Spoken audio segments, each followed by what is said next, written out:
Assalomu alaykum, hurmatli yurtdoshlar.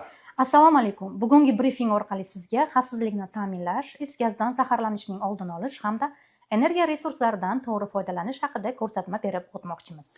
Kuz-qish mavsumida aholining elektr va gaz uskunalaridan foydalanishda xavfsizlik talablariga rioya etmasligi natijasida har yili yong'in, gaz va havo aralashmasi chaqnashi, is gazdan zaharlanish kabi ko'ngilsiz hodisalar uchrab turadi. Afsuski, ayrim hollarda insonlarning o'limi bilan yakun topadigan bunday vaziyatlarda fuqarolarimizning loqaydligi, e'tiborsizligi hamda o'zi va yaqinlarining hayoti uchun mas'uliyatini his etmasligi sabab bo'lmoqda.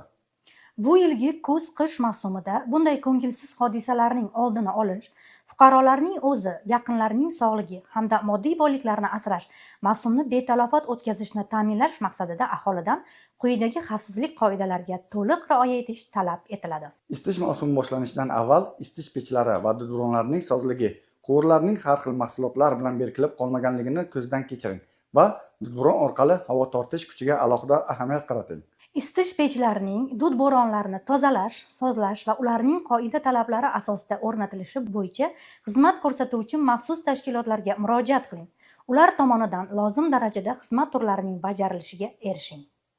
Tashqi himoya qobiqlari shikastlangan elektr uzatgich va kabellardan foydalanmang. Elektr xo'jaligida ortiqcha yuklanish va elektr simlarining qisqa tashuvidan sodir bo'lishi mumkin bo'lgan yong'inlarning oldini olish lozimligi sababli sifat sertifikatiga ega bo'lgan himoya saqlagichlardan foydalaning. Nosoz qo'lbola isitish moslamalaridan foydalanmang. Standart talablarga javob beradigan isitish moslamalaridan foydalanishda ularni ishlab chiqargan korxonaning yo'riqnomasi bilan tanishing. Gaz uskunalarini rezina shlang orqali ulamang. Isitish pechlarini haddan ziyod qizdirib yubormang. Gaz va elektr isitish moslamalarini nazorat qilishni yosh bolalarga topshirmang. Mutaxassislarni jalb etgan holda gaz jihozlarini taftishdan o'tkazib, ularga texnik xizmat ko'rsatishni tashkil eting. Gaz uskunalarini ulash bo'yicha tartib-qoidalarga rioya qiling. Yonuvchi materiallarni gaz plitalari ustida quritmang. Gaz isitish moslamalaridan xavfsizlik avtomatikalari orqali foydalaning. Ularning doimiy sozligiga e'tibor bering. Tabiiy gaz tarmog'idan o'chirilganda barcha gaz uskunalaridagi jo'mraklarni berkiting. Xonadoningizda nosoz gaz plitalaridan, mavjud sinovdan o'tmagan gaz ballonlaridan aslo foydalanmang. Gaz plitasi va gaz balloni o'rnatilgan xonada uxlamang. Ko'mir mahsulotlari yordamida isitiladigan xonani tez-tez shamollatib turing. Gaz sizib chiqayotganligini gugurt chaqib tekshirib ko'rmang. Gaz sizib chiqayotgan joyini sovunli suv ko'pigi yordamida hosil bo'lgan puffaklar orqali aniqlash lozim. Agar xonada gaz hidini sezsangiz, chiroq va uchqun chaqiruvchi moslamalardan aslo foydalanmang. Darhol xonani shamollatish chorasini ko'ring.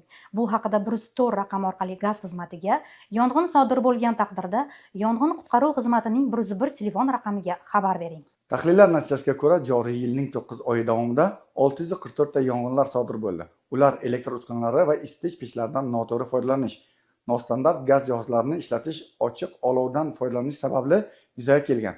Natijada fuqarolarning moddiy zarari 9 milliard so'mdan oshganligini aniqlandi.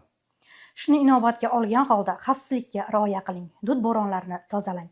Xonadoningizdagi eskirgan gaz uzatish uskunalarini yangi energiya tejamkor gaz jihozlariga almashtirish bilan hayotingizni asrabgina qolmang, balki iqtisodiy barqarorlikka ham erishasiz. Ushbu qoidalarga rioya etish bilan siz o'zingiz, yaqinlaringiz hamda mol-mulkingizni turli baxtsiz hodisalardan, yong'indan asrab qolgan bo'lasiz. Xavfsizlikni ta'minlash barchamizning mas'uliyatli vazifamizdir. Shuni unutmang. Salomat bo'ling. Omon bo'ling. E'tiboringiz uchun rahmat.